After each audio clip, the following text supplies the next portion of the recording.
Hey hello, Rukna John from Lithuania আসার পরে আপনাদের সবার প্রথমে একটি কাজ হয় যে আপনাদের ফোনের ডাটা অথবা নেটওয়ার্ক লোড করা, করে কোথায় আপনি সিম কার্ড পাবেন, কোন সিম কার্ড নেবেন, কেমন দাম হয়, এই সম্পর্কে বিস্তারিত আলোচনা করব। তো আমি এখন এই মুহূর্তে আছি লিথুনিয়ার একটি সুপার শপ ম্যাক্সিমার সামনে।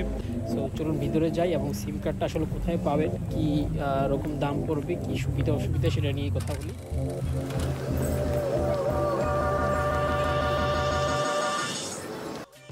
তো প্রতিটা সুপার শপেই একটা সিম কার্ডের সেকশন থাকে আলাদা করা। আপনি যাবেন এবং গিয়ে আপনার যেই সিম কার্ডটা পছন্দ হবে, যেই প্যাকেজটার সিম কার্ড পছন্দ হবে, আপনি তাদেরকে বলবেন, তারা আপনাকে সেটা দিবে এবং আপনি পে করে নিয়ে আসবেন।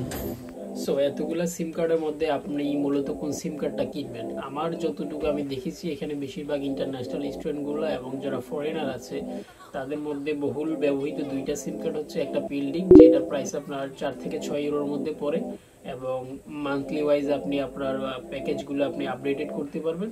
এবং আরেকটা সিম কার্ড হচ্ছে লাভাস, যেটা আমি নিজে ব্যবহার করি।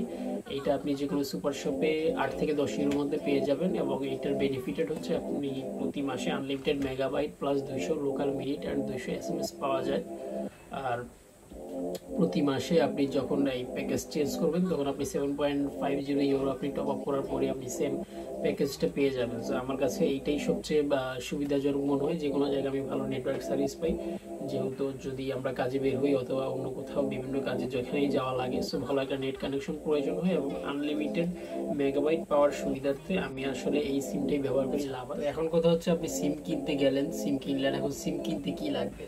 তো সিম কিনতে মূলত কোনো কিছুই লাগবে না, শুধুমাত্র আপনার টিআরপি কার্ড লাগবে, যেটা রেজিস্ট্রেশন করার জন্য। আপনি এখানে সুপার শপে আমি যেখানে দেখালাম, যে কোনো একটা সুপার শপে আপনি যাবেন, গিয়ে আপনি আপনার পছন্দসই আপনি সিম কিনবেন এবং সিম কেনার পরে আপনি শুধুমাত্র পে করে দিবেন। আপনার কাছে এক্সট্রা কোনো ডকুমেন্ট বা কোনো কিছুরই কোনো প্রয়োজন হবে। সেই সাথে লিথুনিয়া সম্পর্কে বিস্তারিত যে কোনো তথ্য, লিথুনিয়াতে স্টুডেন্ট ভিসা রেশিও এবং স্টুডেন্ট ভিসা সম্পর্কিত যে কোনো তথ্য জানতে অবশ্যই চ্যানেলটি সাবস্ক্রাইব করে পাশে থাকুন। ধন্যবাদ।